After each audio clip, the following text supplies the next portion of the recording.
a spiritual journey. This is definitely a spiritual journey of my own that I've been on. I've been forced into many religions when I was younger, and it's been a catalyst for me to investigate. And I've always had this feeling in that I don't want to do what I don't want to do, and I don't want to bow when I don't want to bow, or I don't want to put the candle there when I don't want to do it. I don't want to do it for somebody just because my mother is telling me that this is what you need to do. I mean, I've done it, and then it was like so much rejection inside of me, so much resistance. Like it just didn't feel right. It didn't feel from my heart. It didn't feel real. And so, I've been on this journey, on this spiritual journey for a long, long time since I was a young kid, and and then as I started getting older and having all these experiences with different modalities and plant medicine and seeing what's out there, started feeling the truth, and I started knowing what the truth is, and the truth is that we are all that. Everything is everything, and we are part of everything. God is part of us. We are part of God. God is all around. Um, that I don't need to go. I don't need a middleman, basically. I don't need to go to church to to be close to God. I don't need to go to the synagogue to be forgiven or any of those sorts. I realized that all those were just layers. They were just clouds, and it took a while to really get there to see that. One breath. So it's like a movement away from social prescriptions, from family pressure, from complying with sort of, I don't know, external guidelines, and moving toward your own sort of inner compass, connecting more and more with what makes sense for me, what do I really want, what do I really need, and just, I don't know, maybe building the practice or the confidence or the courage or the strength to start saying no to the things you already knew you didn't really make sense to you, and start saying yes to what does make sense. So Thank you, Eric. That's so beautifully put. Yes, my friend. It's been a wonderful, gratifying, filled journey of getting to know myself, and really connecting to what do I really want, what is right for me, and yeah, living my life that way with my wife and my kids, and thank God we're on the same page on a lot of things and most things, and of course we have our different personalities, and she does her thing, I do my thing, and it's beautiful, and that's how I love it. yeah, But yeah, we're both realizing that there is no rules. We make our own rules in this life, and we make our own normal. And the most important thing is for us to be happy individually, as a family, and all that. And if there is no happiness in our lives, then we're doing something wrong. yeah, Something wrong. yeah. And I love that, man. It's so, I mean, it's so basic. On the one hand, it seems so simple, but when you actually do it, it's revolutionary. It's something like, when I was 16, I could have told you that, but I couldn't have done it, you know. And it's so interesting to me, the way words are always so inadequate. We say, oh, follow your heart. It's like, okay, well, what does that mean? Like, how do I do that? But it's all about these little micro steps of, like you were saying, just living the way you want to live, and just realizing on a deeper and deeper level, like, I don't need to make that compromise. I don't need to do this thing I don't want to do.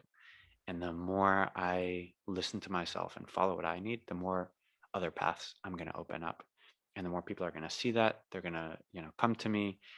and you can create this path that you're on of helping other people and showing them just a little bit further on down the path. It's beautiful how there's this sort of cumulative effect, or something that starts out really small with just maybe a realization, or changing one little habit that can lead to another, to another, to another, to another, and then over time, in this period of 3 years, it can be like completely radical transformation.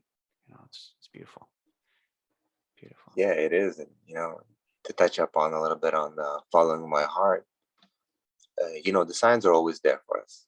The universe is speaking to us, and sometimes our mind, our ego wants something, and we have all these plans made up, and then boom, plans fall through, and you're faced. You can either power through it and then change those plans and make sure and still go, or still make it happen, or you can accept and see what the universe is, what your intuition is pointing you to, and what the universe wants you to see. And so, what I've been noticing is that those are the situations where you just like, okay, I just need to go with the flow, the follow the least path of resistance. The water flows, right?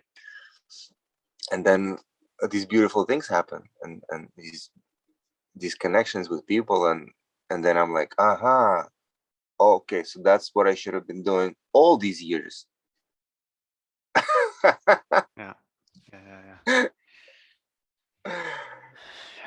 Yeah, I see it almost like similar to the way we eat, in a sense where, to eat healthily, I think, you just need to listen to your body, right? But the thing is, if you have years of practice of not listening to your body and teaching it to want, junk food, processed food, basically, poison in some sense, then your body's going to send you mixed signals. And when you're hungry, it's going to tell you, go eat a Big Mac instead of, go eat broccoli and rice or whatever it is. Um, so I feel like uh, depending on where you're at in your life, if you just say, okay, well, I just have to listen to what I want. Well, what do I want? Well, I want to like stay up all night watching Netflix and I don't know, get stoned all day. Like that's the deepest need that I can connect with, And so I feel like there is a process of sort of sorting through the superficial desires. I think of it as like separating strategies from necessities, right? So the necessity that you might have behind, I don't know, hypothetically, Netflix and smoking pot is to feel calm, feel at peace, feel like you're in charge of your own reality, maybe, right? And the strategy you've chosen is Netflix and pot. And that's, you know, that might work for you in some ways, but it's probably not working in other ways, right? It's going to have unintended consequences later on. And so if we can do the work of sort of identifying what is the need behind the strategy I've adopted and what's another strategy that I can use to get there. I think that can help people a lot when they're at this place of confusion of like, yeah, but when I listen to myself, I just end up doing stupid things. And I really like what you say about the the purpose of the workshops that you're running is just getting people to connect with something inside. It's not about copying Wim. It's not about copying you or me or Paul Chek or anyone. It's just using different strategies, different techniques to get that garbage out of the way and listen to what we really need deeper down. Right on, brother. Yes, it's a platform for them to connect to themselves and realize that they need to do it. We can't do anything for them. Cannot heal them. I cannot get them out of that hole. But them realizing that they can do it is all we really need. Yeah. They can go and they can do it. And people come back and they ask more. They want more techniques, and there's more. But Yeah. get that base layer, Yeah. get that foundation, and when you feel grounded in your foundation, the roots are stable, then the tree can grow and it can expand. And there's no end to the expansion of human consciousness and developing yourself. I'm going to be doing it all my life. nowhere. I didn't get anywhere. I'm changing, and I look at myself, 2, 3 years ago, 5 years ago, last year, I changed, I grew, I learned, and I'm still learning, and I will be doing it for the rest of my life. And that's how it's going to be.